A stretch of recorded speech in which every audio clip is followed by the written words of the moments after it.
the 1430 ESPNFresno.com website and on the ESPN Fresno app. So good to have him here on the program. Of course, we have my program normally from 3 to 6. It's all 3 to 4 today, but you can catch it on demand on the website and on the app as well. Paul Metter Show, the Central Valley Sports Report, live from 10 a.m. to noon on Saturdays from First String Sports as well. Like I said, great to be here. Great to be alongside you all. Good to be talking with you. Of course, like we said, going into the first hour only. A lot to dive into. If you want to dive into it with us, of course, you have the Lee's Air Hotline, which is 559-320-1430, the way to reach our show. 559-320-1430, the way to get a hold of us. Sponsored by Lee's Air Plumbing, Heating, and Roofing. Good time to get a hold of them this year, especially with the Lee's Air weather check. Taking a look at it, 56 degrees, according to my weather app. Much warmer than some other areas yesterday in terms of the weather. 56 degrees, cleared up, sunny over on our neck of the woods here. Hopefully it's sunny for you. 60s along, low 60s, high 50s pretty much for the next foreseeable 7 days or so. So not too bad. Not too bad in terms of the weather department. Here on a Monday, like I said. Excited to bring it to you. What are we talking about today? Of course, we'll have the Who's Been Naughty, Who's Been Nice of the day today. Talk about the Niners. We'll talk about the Rams. We'll talk about all of it. Josh Allen, all of it. There's so much to get into. I just don't think we can dive into all the storylines coming from this weekend with everything like that. Plus, we got a game to get you set for Miami and Indiana. But I got to start with the headlines, of course. And before I dive into any of that today, of course, once again, a reminder, we're live streaming on Facebook, YouTube, and Twitch as well. If you want to go there for our show, like I said, for the hour. Of course, what's always on my mind, what's the first thing I always go to on a Monday is I always am wondering how my wonderful producer is doing on his weekend and how his weekend was. And I may know the answer to this question as well, but let me just ask the question to you, Jorge, in today on this Monday. And Jorge, all things considered, how was your weekend? Well, I got you. There you go. Hello. I had to put myself up. There we go. I was saying, I don't know what you got to say like that. I'm very. Like you got something on your mind that you want to say to me. I'm thinking about you. Of course you are. My thoughts are of course you are. with you and your team. Yeah. Okay. With me and my team, like we're about to get into it because we were getting into it before the show today about everything 49ers today. So my weekend was okay. Okay, good enough. It wasn't too bad. Yeah. Yes. The Niners lost, but that's you know. I had it in my mind that it could happen. It wasn't something that I didn't think it could happen. Certainly. Because, you know, we were who we were. You were who you were. But at the same time, you know, I didn't expect it to be that way. Uh-huh. I thought it was going to be a little bit, you know, more competitive. Certainly. But it is what it is. It happened. The Niners season ending as it is what it is, unfortunately, as they lost 41-6 to the Seattle Seahawks this weekend. And Jorge, let me tell you, I'm not dancing on any grave today. I know people know me. It sure looks like you're. Let me tell you, looks like you want to. I guaranteed it. I guaranteed the Niners would win this past weekend based off of all the things I was reading, all the things I was thinking about. All of the things leading into it with Sam Darnold's injury, whatever that was, which apparently didn't really affect them that much, to all the things of, Robert Saleh's got the Seahawks offense figured out. They're gonna take care of business here, and then I just completely disregarded the factor of special teams and a kickoff return that essentially ended the game before it even started with Rashid Shaheed, and from then on air, when the Niners didn't get that fourth down on their first drive, we knew the game would probably pretty much be going the way it did. Yeah. I think that once that started, it kind of was like a punch to the face, and you had to come back with something. Yeah. But they didn't, and when they didn't, I was like, oh, we're in trouble. You scored a field goal, and then the second quarter turns around, and you're like, okay, it's more competitive now. And then the second half, it just seems like you lost it. Lost all control of everything. Like, nothing's going your way. You're getting picks, throwing picks, and you can't do anything on defense.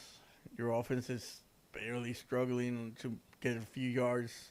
57 yards was their longest drive. You look at all the drive charts situations. If you count downs, turnover on downs as turnovers for the 49ers, they 1, 2, 3, 4, 5, 6 turnovers, if you want to count it. No, we don't. Well, let me do this math into it. If the Niners were giving the ball back to the Seahawks, of the 3 actual turnovers, the fumble, the interception, and the other fumble, the Seahawks scored 14 points off of those. If you want to go in the other direction, is the downs and the going for it on 4th downs. Seahawks added another touchdown, so that's 21. They've added a field goal there, too, so that's 24. Add another field goal, so that's 27 points off of situations where the Niners gave the ball back to Seattle, whether it was on downs or fumbles or interceptions. Not ideal. Not ideal. It was mainly the special teams and the once you give and up, count that as a turnover too. I would say a special team return for a kick. Kyle Shanahan calls it a turnover. Basically, that's a pick six. If you really think about it, whatever it is, once you get points off of that, plus you get 34 points. Off of the picks, those are not points that you could get back. Yeah, you could get back points when you leave them on offense or on defense. But now when you leave them on special teams or pick sixes. It was an avalanche. Those are just it just happened really fast. They couldn't get a hold of themselves.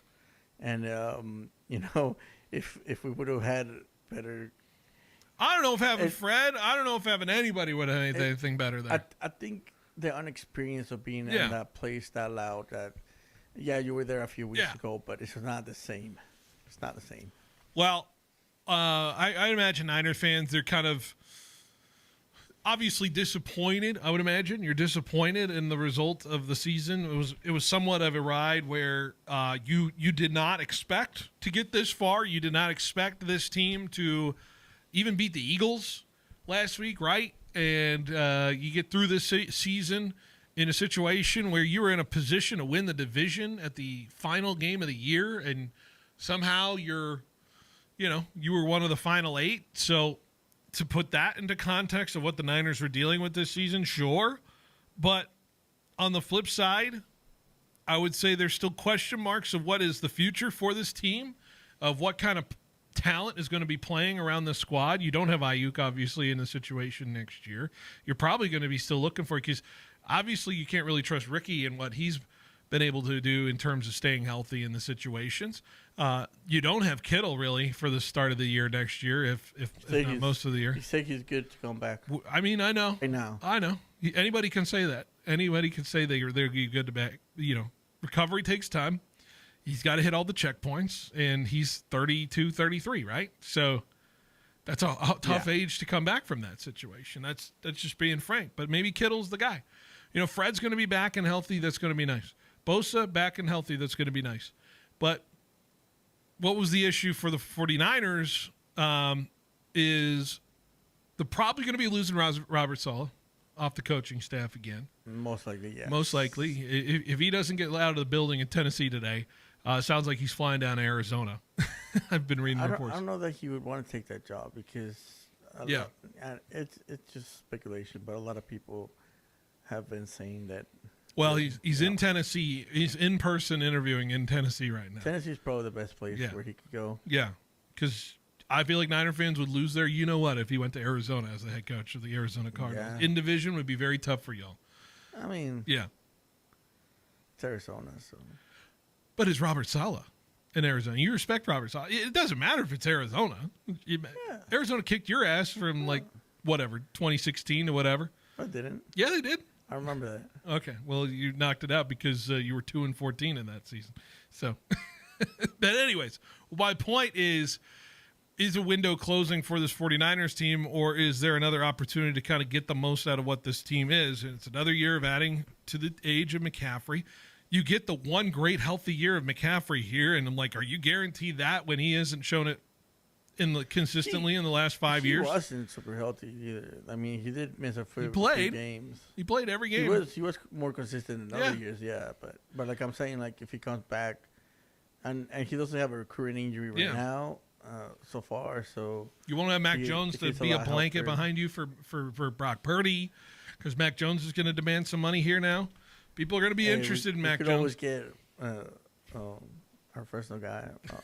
Martinez. Adrian, that's fine. That's fine. I don't know if that's an answer, but he can try. He could try his darndest. But in the context of today, and this is gonna really rile up Jorge, is what happened in Buffalo is pretty relevant to what is going to happen with the Niners team moving forward in terms of what timeline you have left as this unit is together. And I know you're going to rebuttal, and I get it. And Niner fans can push back all they want, but what is the standard in the National Football League is other than winning Super Bowls, right? And I know it's archaic to kind of think of it in the one-term way, but with what McDermott just did, where he just got his head chopped off in Buffalo this morning, see you later. Thanks for having one of the greatest 8-year runs of all time in Buffalo history, and now you are no longer going to be our coach. That is the standard in Buffalo. Yeah, but Buffalo was failing to win the championship. Well, let me let me finish, because there's a stat out there that I keep looking at, that I kept looking at over and over this morning in context of the Sean McDermott firing. Because I thought, okay, well, why? Why would you fire a guy who has sustainably gotten you to a situation of winning and ability to get to those levels of contending? Josh Dubois is a person I follow on the AP. He does a really good job and some good contextual stats. And he said 36 coaches won the Super Bowl ever. 32 of those coaches that were hired after the start of the Super Bowl era, he gave a breakdown of what year that in the job that they won their first title. First-time coaches won 4 times. Second-year coaches, 8 times. Third-year coaches won 4 times. Fourth-year coaches won 7 times. Fifth-year coaches won 5 times. And then there's only been 4 other coaches ever that have won after their 5th year. One in their 6th year, one in their 7th, one in their 8th, and one in their 14th. That's Bill Cowher, who was there for 14 years for the Steelers before he finally won his first in 2005 over the Seattle Seahawks. My point being is we are what? In year 9? We are approaching year 9 of Kyle Shanahan, and we are asking ourselves, is he the outlier? Is this the outlier that the Niners can believe in, or is he falling in the trap of can never win it because of the time and ability that new coaches have to continually outpace some of the coaches that have been there forever? That is the craziest take I ever heard of my life. Allow it. There's no way that. How could you let go of so the one I'm thing not, that NFL you're teams saying look I'm for firing Kyle is Shanahan right now, but you are. I am not saying that, but I'm saying don't be surprised if the level of vitriol and the level of impatience from the 49ers standpoint, not you as fans, not you fans love Kyle Shanahan, what he's done. But what I'm saying is the level of patience from what the 49ers have inside that building is waning thin. And the pressure to win a Super Bowl is mounting, especially when guys are getting fired like McDermott, like Harbaugh, like Tomlin, and Kyle has nothing to his name right now for 9 years now. If I'm in the room of the 49ers, that is a real conversation that's happening right now and saying, I'm not going to let them go yet, but I'm here looking at what we're doing, and the fact is it's not good enough. We are a team that wins Super Bowls, and we haven't done one since the 90s. We have not won a championship since 95.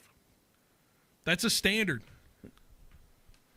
You're not just a good, happy, good old team like the Bills. You haven't won a Super Bowl since 95. Yeah. Yeah. Who won? Kyle Shanahan was championships. 10 years old in 95. We won NFC championships. But who hangs banners for that? Who cares? Nobody. The thing you're talking about is like insane to me, because what they look for the most is consistency.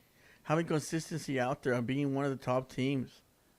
Yeah. You can be titles consistent. are going to come by. And Kyle's been a consistent loser in the latest part of the season. So has Sean McDermott. And he's taken us to the Super Bowl. And so twice. has been Tomlin. And so has been Harbaugh. And so have been all of those guys who lost their jobs. How many years were they on those teams? Enough. Enough for the owners to say, we're done. Right. They had more than 10 years in each team. And I'm just saying. You're talking about this guy getting fired in the 9th season. I am not firing Kyle Shanahan today. But what I am saying is do not be surprised if we are approaching a situation where the history of what the National Football League has been for 50, It would almost be 60 insane. years. It would be insane for this franchise who between And that's something you can 2002 negotiate with and the franchise. 2011 And that's had something you can nothing, negotiate with the nothing, Niners. But it a is whole the decade history. of nothing, It is the history of what nothing. the 49ers. And once they came in, Jorge, we started winning stuff. it is Once the, we had more consistency, we started with, first it was Harbaugh. let me finish. And then they found that, and then when they found I understand that. Shanahan, we started winning more. I'm understanding that. But it is the history of this National Football League that it dictates what is happening with the coaches in this league. And what happens with the coaches in this league that don't win, don't last. That's what happens. But what franchises are those? All of What them. franchises are those? All of them. It's not all of them. It's a few owners that Tell are. me the longest coach you can think of. Who coached for, like, Andy Reid was with the Eagles for how many years? Like 9 years before they said, all right, you're done. Like Yeah, we're on the fringe of the Andy Reid being fired here for the 49ers in terms of Kyle Shanahan. We're there. We are there. But he didn't have the success that John Shanahan was having. What are you talking? How many Andy times- Reid, how many Andy times Reid have went they- to 4 straight bleeping NFC championships. He lost the Super Bowl. That's practically what Kyle Shanahan's done. That's practically what Kyle Shanahan's done. It's not the same. It's exactly the not same. The same. And the Eagles, And how many years was and the he with Eagles the kicked him out of the Eagles? building.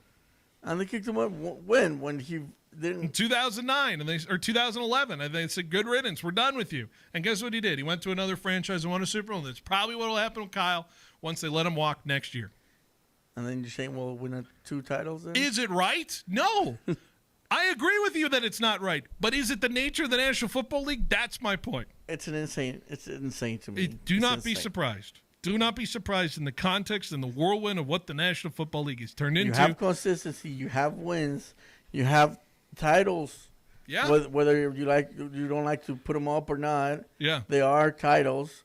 They do give you a trophy for them. You do Jorge? go up there and grab it, Jorge, and then you go to the Super Bowl. Jorge? Yeah, you we were are a person that accepts that as a a field goal away from winning that Super Bowl. You are in the minority of people who is gladly enjoying this era of Niner football. But I would tell you a vast majority of people do not agree with you. And We'll I'm see. just saying that. Well, that's All right. that. And that's that. The Niners are done. They will not win a Super Bowl this year. And we will talk about the other teams coming up. But we got so much to recap from the weekend. We'll take another break. We'll be right back. 1 hour here on 1430 ESPN. Welcome to A Plus Signs. Thanks. Yeah, I need some custom exterior signs for my business. Great. What's the name of your business? C Plus Signs. Wait, you own a sign company? Yep, C Plus Signs. And you want us, A Plus Signs, to make your signs? Yeah, I need them really fast, and we can't touch our turnaround times. We are kind of known for that. For signs that stop traffic, drive traffic, and even direct traffic, call A Plus Signs. Remember, A Plus has great technicians to service and repair signs, too. Yeah, we got a guy, but he's afraid of ladders. All right, Fresno, here's a name that's been winning for generations. Toledo's Mexican Restaurant, family-owned, traditional, authentic Mexican cuisine, and proudly Fresno's longest Mexican restaurant. That's championship legacy, served up for lunch and dinner. Swing on by Toledo's for happy hour, Monday through Friday, 2 to 5. Weekends from 8 to 10 a.m., $10 apps, $7 house margaritas, and $5 drafts. Toledo's Mexican Restaurant, 3 locations to serve you and your family. At Chichancy Gold Resort and Casino, we're serving up a deal you don't want to miss. Introducing Deal and Dine, where your game earns you a feast. Buy in for just $200 at any table game. Play for 1 hour and enjoy a free buffet meal at the California Market Buffet. Valid Mondays, Tuesdays, and Wednesdays from 12 a.m. to 10 p.m. Play big, eat big, win big. Deal and Dine, only at the Chichancy Gold Resort and Casino. Visit Comerica.com/. On basketball is back. Equal Opportunity Lender. Power Business Technology is proud. All teams take on the Mountain West this season. Make sure to bring the whole family to root for your hometown Bulldogs as they compete for that Mountain West championship Fresno would love to bring home. Tickets start as low as $5 for select games. Grab them at GoBulldogs.com today, and we'll see you at the biggest party in the Valley. Go Dogs! At Helena Agri-Enterprises, we're committed to helping you make the best agronomic decisions for your farm. That's why we combine cutting-edge technology with superior product. Helena's agri-intelligence solutions use in-depth analysis to identify potential problems in the field before they take root. Combined with a complete line of high-quality crop production and crop protection inputs, Helena has the tools to help you increase productivity, enhance performance, and maximize your return on investment. Contact your local Helena representative or authorized dealer to create the right plan for your farm with Helena products and agri-intelligence solutions. Citizens Business Bank is a proud sponsor of the Fresno State Bulldogs. Hi, I'm Susan Woosner, Senior Vice President and Manager of Citizens Business Bank in Fresno. We proudly support California's thriving small to medium-sized businesses. Our relationship-based approach and straightforward business model set us apart in the financial services industry. We are a banking partner that understands your industry and your company. Whether you're expanding operations or planning for the future, Citizens Business Bank is here to help ensure your banking experience is smooth, convenient, and aligned with your success. My team strives to build long-term banking relationships by getting to personally know you and your business, and then providing you with a wide array of powerful solutions customized to your unique financial needs. Visit cbbank.com to learn how Citizens Business Bank can help contribute to your success. That's cbbank.com. Citizens Business Bank, N.A., Equal Housing Lender, member FDIC. Why pay more when you can get the best prices in the South Valley at Valley Pure Wood Lake Outlet? If you're looking to save big without sacrificing quality, this is your go-to destination. Shop smarter with unbeatable deals on today's most popular brands, all at outlet pricing. Check out the online menu at valleypure.net. Then stop in and stock up. Valley Pure Wood Lake Outlet. Enjoy extended business hours at Valley Pure Tulare, now open daily from 8 a.m. to 10 p.m.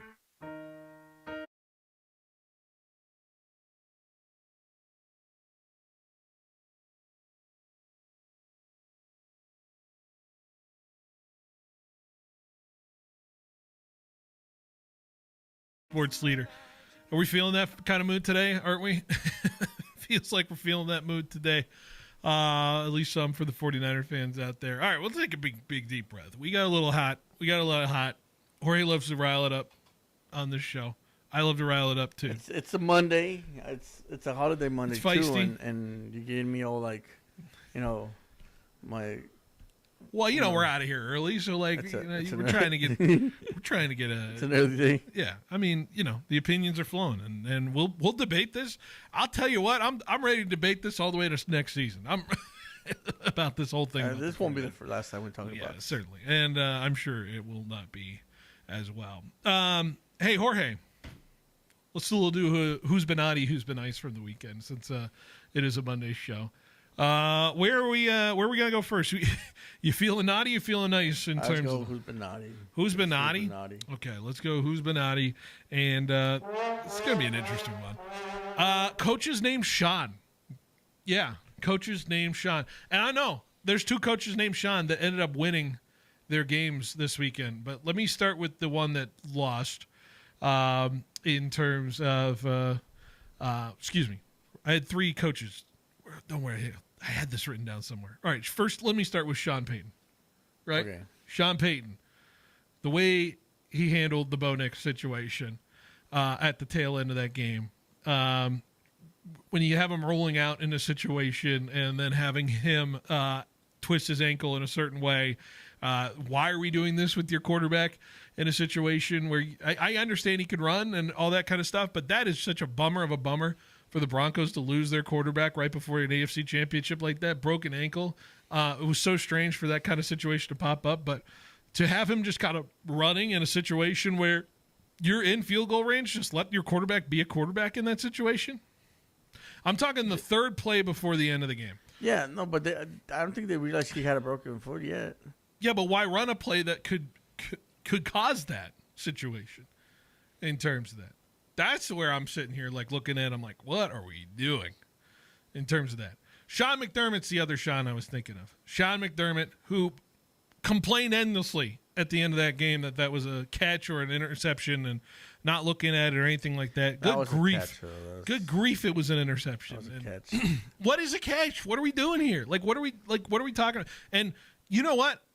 I think part of the reason he got fired was because he sounded like a loser whining about that at the end of the game. Probably. Instead of like taking accountability for his horrible decision making, especially like going for that kind of play on offense at the end of the half with Josh Allen fumbling in that situation. And yes, Josh is not without fault, but Sean McDermott, take accountability. And, well, he did by getting his job, him getting let go of his job. But he sounded like a whiny you-know-what at the end of that game. That's where I'm at with Sean McDermott. And I'm kind of good riddance of him in terms of that. Do you agree? I don't know if you agree. I feel like he was kind of a whiner. Yeah, but also, like, there were a couple instances there where you're like, I don't know if that's the right play. And I mean, you take a look at it and you still have doubts. I mean, like, come on. Like, how is that not a catch when he's already on the ground? But yet, almost exact same thing happens in the other game, and they called that a catch. So I don't know. You just need to focus on, hey, maybe our defense didn't like play as well, and that's my calling card. And somehow, some way, I can't get this defense to play the way I wanted to play. But whatever. And then Sean McVay, just a little bit. They did end up winning the game, but oh my goodness, the offensive play calling and Sean McVay at that game was questionable at questionable best, including, you remember 3rd and 6 with about 2 minutes ago, or it was right at the 2-minute warning. Yeah. They had a chance to win the game if they just got a first down instead of giving it to the Bears, and they just ran the ball, right? Yeah. Right into the line. And I'm sitting here, I think that he should have gone for it in that situation. I'm not going to kill him for it because they ended up winning the game. I really think the Rams should have gone for it on 3rd and 6 at their own 24, simply for the idea of, wow. 3rd and 6 or? It's like 3rd and 6. Okay. The Bears feel like they're going to get to that situation anyway, of having the ball there. With about should have gone for a field goal you're talking about. No. I'm talking they're backed up. 3rd and 6, they're at their own 24. And the Bears have one timeout left. Yes. Right? You get a first down, the game's over. It's 17-10. You know what I'm talking about? Yeah. And if he gets a first down, they win the game. But he runs it into the line with the most like vanilla running play you've ever seen in your life. That is true. I did tell my friend who was there watching. I was watching the game with that. It seemed like he didn't know what play was. Yeah. Or just didn't look good. Or somebody missed a play. I argue you at least throw it there for a first down. Trust your MVP quarterback to go and make a play with 2 of the best receivers out there in terms of Devontae and Puka, and say, we're going to beat you that way. Because even then, if you turn the ball over, you still have to stop a touchdown. But it's 154 left, and if the Bears score, you have another shot to, like, with 3 timeouts, and you could have, like, 40 seconds, 50 seconds on the clock, as opposed to the 18 seconds they had when Cole Kmet caught the crazy miracle. I think that the idea there was that if he, throws at the clock is going to stop. Well, it's going to stop anyway. You're going to punt the ball. Yeah, but you still got a 4th down. Yeah. So there's the clock, it's still got 20 seconds. So why not throw it? 25 seconds. Why not throw it? I'm there. I don't know. I'm more on the hyper aggressive. Why not throw it kind of situation. I get it.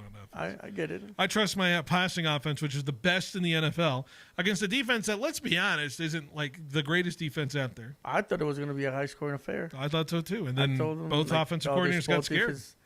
Both defenses are kind of like not that great. So. Anyways, we're taking too much time on this one. But coach's name's Sean, particularly Sean McDermott, but Sean Payton and Sean McVay. You're not without sin. Let's go to a Who's Been Nice. Taking a play. There we go. Hello. Bo Nix. He might have been the best QB this weekend, statistically. And so I want to just give him his flowers. 26 for 46, 279 yards, 3 touchdowns, just the 1 pick. I felt like Bo Nix played the best out of any quarterback this weekend. Is that fair to say? I want to just give him his flowers. Probably, yeah.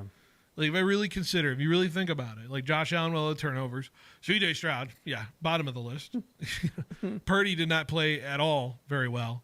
Caleb and Stafford were stagnant in certain situations, and Sam Darnold didn't really have to do much.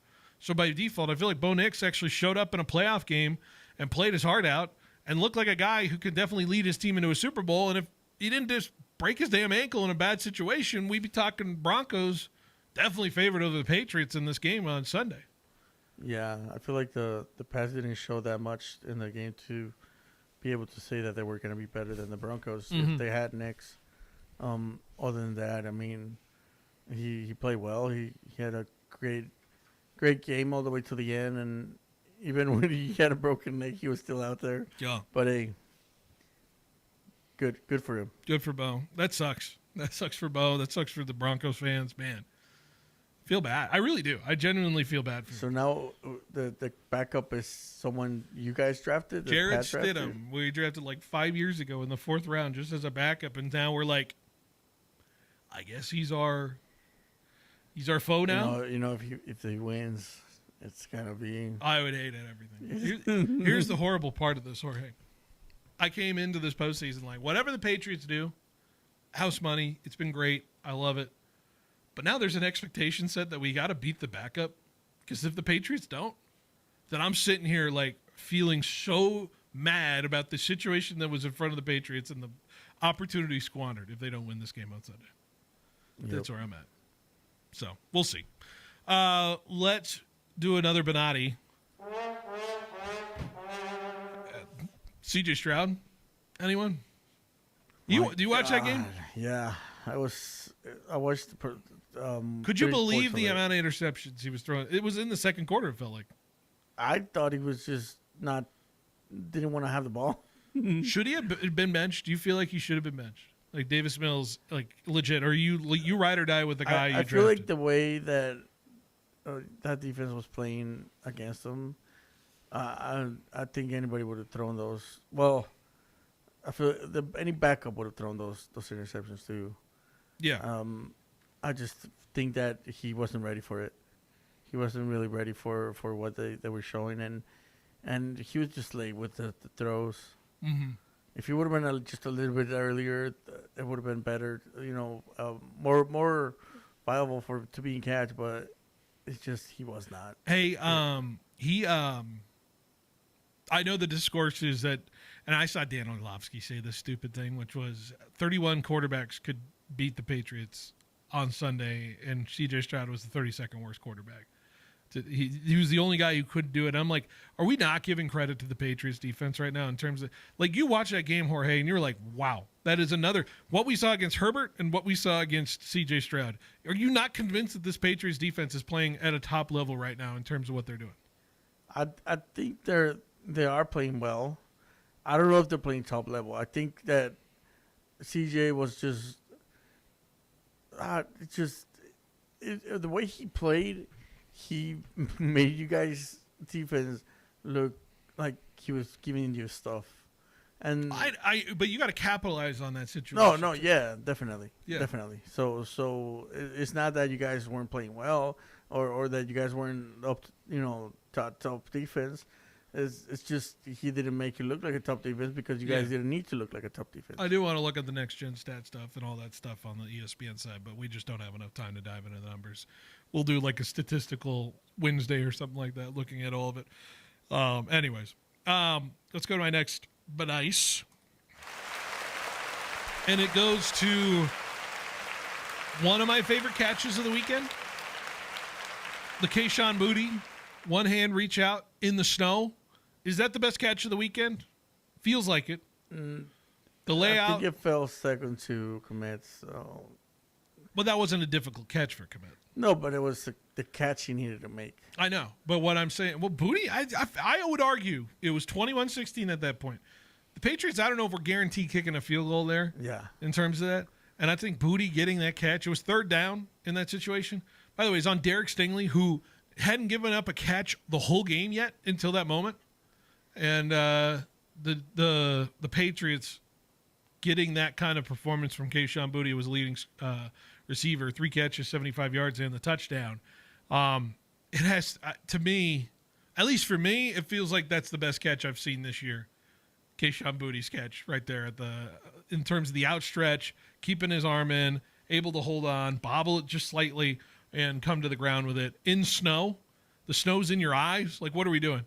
It's so crazy. I think it was no. Don't get me wrong. It was a great catch. Awesome catch. Yeah. I think it was the best catch, but I don't think it meant as much as the catch with Chicago with Clay. Yeah, it's fair. But I think our qualification of catches versus I'm not talking about the moment. I'm talking about just the actual catch. Yeah, the actual catch. Yeah. Yeah. Yeah. I think the moment of the game changed then. Mm-hmm. The momentum. I mean, and I think that created something with that put you guys not just ahead, but almost in reach. Yeah. Right. Well, okay. Houston's offense was not getting to 28 points. They could have gotten to 21. Let's be honest. They could have really gotten there, but 28 felt unattainable. Yeah, once that happened. Let's go to Who's Benatti. And my last Benatti, DJ Moore, who runs just a completely, head and space route that gets Cameron Curl in a great position to allow him to pick off Caleb Williams there. And I've been saying this all year about DJ Moore. He is the most fraudulent receiver out there in terms of Chicago. Honestly, you don't really need to cover him at all. And yeah, he had the nice catch of the touchdown, but one of these moments I was waiting for him to hurt him. I was waiting for him to hurt the Bears. And of course, in the biggest moment, the last throw of Caleb Williams' season is one that was intended for him, and he had no idea where the ball was, and led to an interception that led to the Rams getting into that final drive. At first, I thought Caleb was the one that threw the wrong ball, but the route was there. Everything was set up, and he just stopped. He just stopped playing football. So, go figure. When you stop playing football, I don't know if he thought it's not going to me anyway, so I'm just gonna be here, and then all of a sudden he gets picked, and I don't know. It just, to me, it seemed like he was off thinking something else or just not in it. I don't know. It was so weird. So weird. And DJ Moore, I don't know. I don't know what to make of him. I don't know what to make of him as a receiver. I don't know what to make of him as where the Bears could go in terms of that. He's talented. I don't know. Crazy stuff. All right, let's go to my last spin ice of the weekend. And I'll give it to Davante Adams. He only had 2 catches for 24 yards in this game against Chicago. But Jorge, what about that catch on the sideline in overtime? I think it was, right? It was in overtime. That's insane. Yeah, it was in overtime. Where he toe tapped it, and it felt like the Rams really needed that completion specifically in that situation. He only had 2 catches, but that one was the one the team needed the most. When they needed him the most, he showed up. It was on the 1st and 10 at the Ram 41, and it got him into Bears territory. He was able to toe tap at 12 yards. Stafford was just the most perfect throw in the he is so good at those in those situations, and he was able to thread a needle there with 2 defenders, and that's when I really felt like, okay, I think the Rams really have this kind of game going in their direction in overtime. They needed a few more situations, of course, but man, it was an awesome throw, awesome catch, and Davante's in a situation here where he will end up obviously playing for another chance at a Super Bowl opportunity. He has yet to play in a Super Bowl, if I'm not mistaken, and boy, he is so tantalizingly close to that situation now. With this game coming up against Seattle. But Davante showing up in big moments. He wasn't there for the most he didn't catch many, but when he caught them, you felt them in terms of those situations. So also the big catch in traffic that he came down on, and everyone wants to scream and cry about that being the same instance as the Bills and Broncos game, and I was like, I thought he was concussed then. I thought he was going to be out of the game because he just looked out of it. He has been getting hit hard in this playoffs. It's been really rough to watch Davante get I think he got taken into the little tent, but then the he blue came tent. back. Yeah. Anyways, that's our Who's Been Ice of the weekend for here today. Any other entries, or are you good with them? Yeah, I'm good. That's pretty good. I didn't kill your Niners because you needed to, right? They were already dead. Because you needed to. They were already dead. Hey, D Winters, I thought had a good game. There were some stars there. Did you see Eddie P's slide tackle attempt on the kickoff? That cost us more than what. You know what? Honestly, I would have done the same thing, man. I'll take the 15-yard, whatever that is. Yeah, if you stop him, yeah. If you stop him, at least it's not a touchdown, right? But he didn't stop. Heady move by Eddie P. Heady move. Yeah. I like his style, man. You like his style, yeah. All right, let's take a break. And when we come back, we're going to wrap up the show. Yeah, that's right. We're done. We'll wrap up the show. Get you set for the national championship next on 1430 ESPN.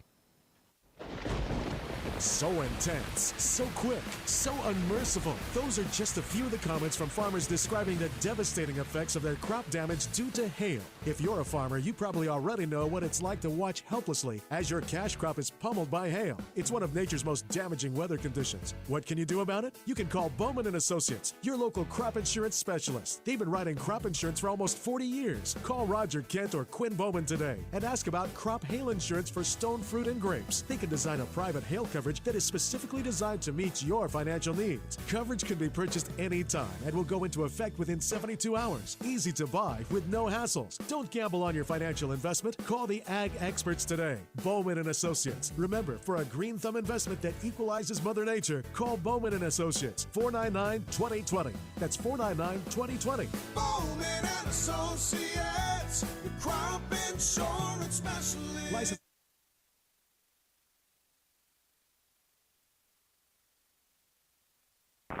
Was that Kachuk line with Kachuk creating, he's really good at holding on to pucks. See, long-lasting durability and customization options like color and finish, all at a cost-effective price. And Pacific Steel Supply will match or beat any company's pricing. Need it to be fast? They offer around-the-clock service. Get your free quote online at PacificSteelSupplyInc.com. Pacific Steel Supply, built strong, priced right. Bulldog fans, Marcus McMarron here. On the field, success comes from having the right team. And when it comes to servicing your car or truck, my team is Ed Dina's Auto Center. Huge selection, unbeatable prices, and the service you can count on every time. Don't wait till the fourth quarter. Drive into victory with a vehicle from Ed Dina's. Trust me, this is a game-winning drive. Ed Dina's Auto Center, where Bulldogs buy. Ed Dina's, the dealer in Dinuba that does. Yes, he does. Hey Bulldog fans, Lynn's Restaurant Group, a proud partner of Fresno State Athletics, has launched a brand new app. With over 8 locations like J-Pot, Ramen Hayashi, and Hino Oishi, the app brings all your favorites together in one place. Order ahead, skip the wait, and earn rewards every time you dine. Whether it's game night or family night, the app has you covered. New members even score $5 in LRG credit just for signing up. Download the Lynn's Restaurant Group app today and start earning with every visit. Go Dogs! On game day, don't just settle for weak snacks. You go big, like a boss. The Butcher Boss brings you the kickoff platter, stacked high with man-sized, fully cooked meats. Tender sliced tri-tip, fall off the bone, pork spare ribs, smoked sausage, fiery jalapeno poppers, already sliced, already prepped. This Sunday, don't just watch the game, own it with a kickoff platter from the Butcher Boss. So call today to pre-order yours. The Butcher Boss, 41 south of Riverstone. Here's a tip from All American Glass, Fresno's go-to since 1990. Hey, it's Isaac with All American Glass. When it's time to replace your windshield, here are 3 things to keep in mind. First, try to choose a shop that's a registered member of the Auto Glass Safety Council. Second, make sure the technicians working on your vehicle are knowledgeable and certified. And third, if your vehicle is equipped with advanced driving assistance systems, make sure a successful recalibration of the forward-facing camera is performed after the installation. These are some of the reasons you can count on All American Glass. And remember, we treat your car like family. Get a free quote today at aagfresno.com. Meet Claire. She loves her motorcycle, and she's learned to love the insects she encounters on her rides. She may not know the difference between a gnat and a mosquito at 55 miles per hour, but she does know one thing. It's always gross when one flies into her mouth. But she's so used to it that it's weird when it doesn't happen. Not every ride is smooth, but Progressive has your back with comprehensive and collision coverage from America's #1 motorcycle insurer. Progressive Casualty Insurance Company and affiliates, not available in D.C.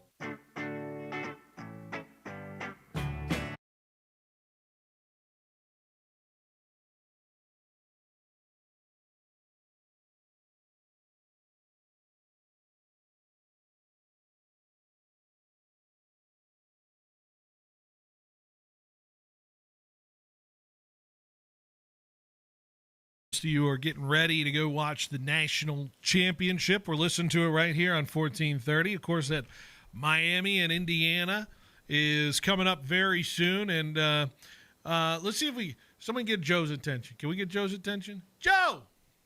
Come on in. Come on real quick. Come on in. Let's get him in real quick. There we go. Hopefully I didn't blow out the speaker. I forgot. Hey, Miami and Indiana are coming on pretty soon here. Are you going to come? Which mic are you going to do? No, you don't need. You don't need them. You don't need them. You don't need a headset. I'm just talking to you. Was that mic too? Yeah, it did. There we go. Now people can hear you, right, Joe? Yes, sir. Can you hear me? Yeah. I see my levels. I see it. There you go. Just real quick for you. Feel for the game tonight, Miami, Indiana. I'm feeling the blowout. I'm feeling the 42 nothing Miami Canes. Size difference, just talent wise, everything's just better Miami. That's all I know. Yeah. Why is Miami like? What are the things Miami can do to win this game tonight? I mean, you seen that true freshman we got there, right? Tony. Fletcher Jr. Malachi Tony, right? Malachi Tony. He's a stud. He's gonna have himself a game tonight, and then Fletcher Jr. is gonna have over 120 yards. I just think Miami has size. I think the O line's gonna hold up. I think Beck will come through. He's at home right now. Yeah. I think they'll be all right. I think this will be a good game. The defense?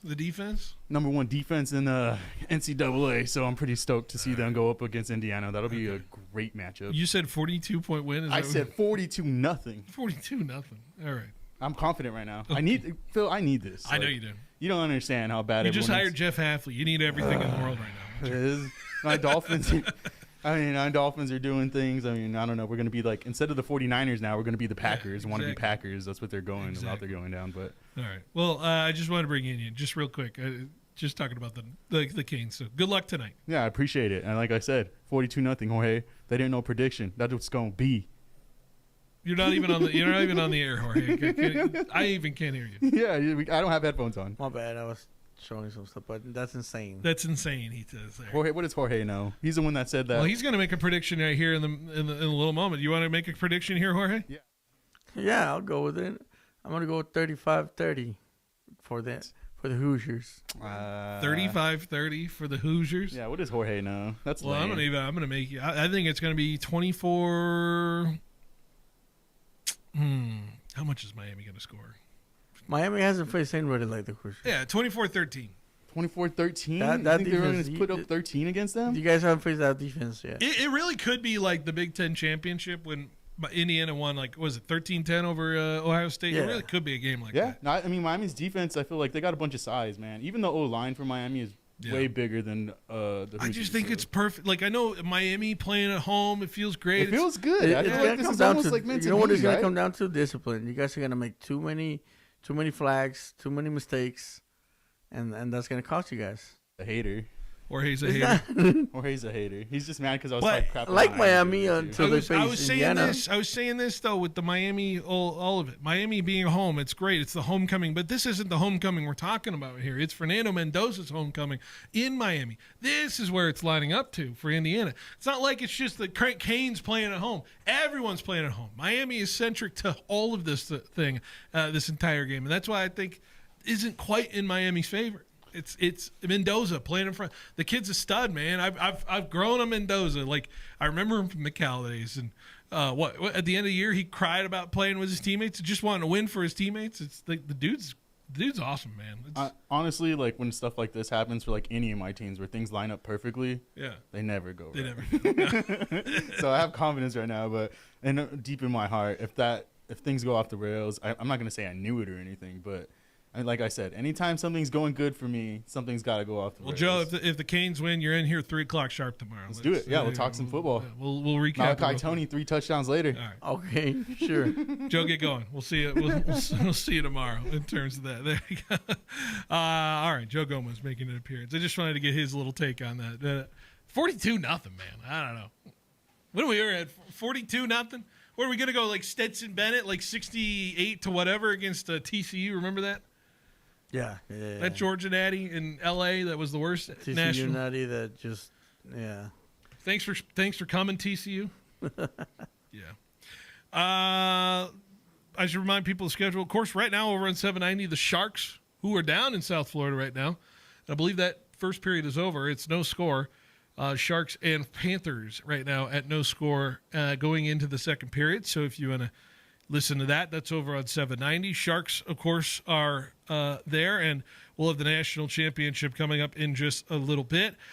Tomorrow, a reminder, we have high school hoops tomorrow, which is going to be Clovis North and Buchanan, live from Buchanan. That's going to be a 6:45 pregame, 7 p.m. tip between me and Paul Metters on the call there. Clovis North Buchanan, track battle, should be a lot of fun there. And I'm trying to think of other things. Of course, we'll have the regular rest of the schedule out. Some Laker games this coming week. And some Sharks games, of course, too. And, yeah, that's what we got. A lot of stuff like that. We'll get some FPU games. I know we have FPU Sunbird Sports Show on Wednesday as well, right? They're out this week. No FPU Sunbirds. No, FPU Sunbirds, but FPU basketball won't be They're on back the road this week. Till February. Okay. Got it.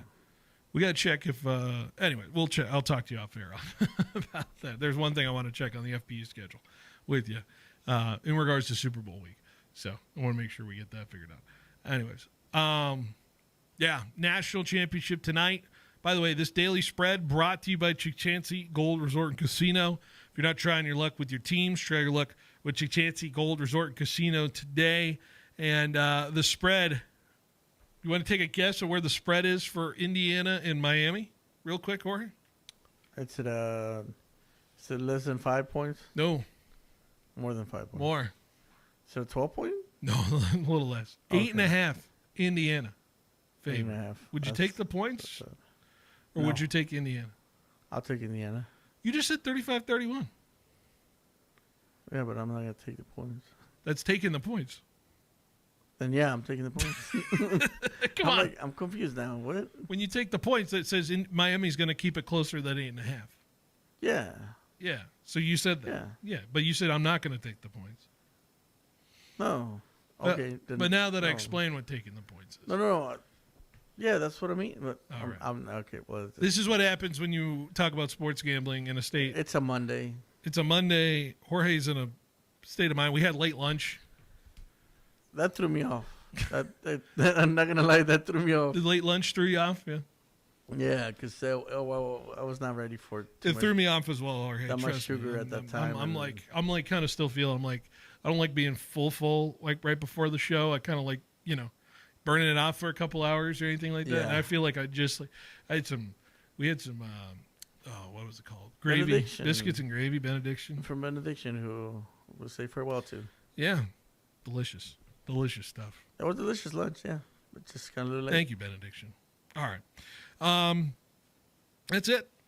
I got Indiana tonight. Like I said, I got Indiana winning. You got Indiana winning. Yeah. There you go. It's going to be a close game, though. We'll look forward to it. A good game. I got to get to a watch party, so I'm going to sign off here.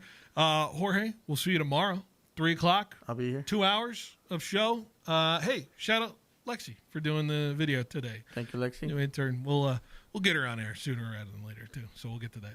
Anyways, good show. The National Championship, Indiana, Miami, coming up next. Back the birds, Fresno. Don't miss another week of Fresno Pacific University Sunbirds action at the Special Event Center. Dribbling with the left hand. She's going to fire another.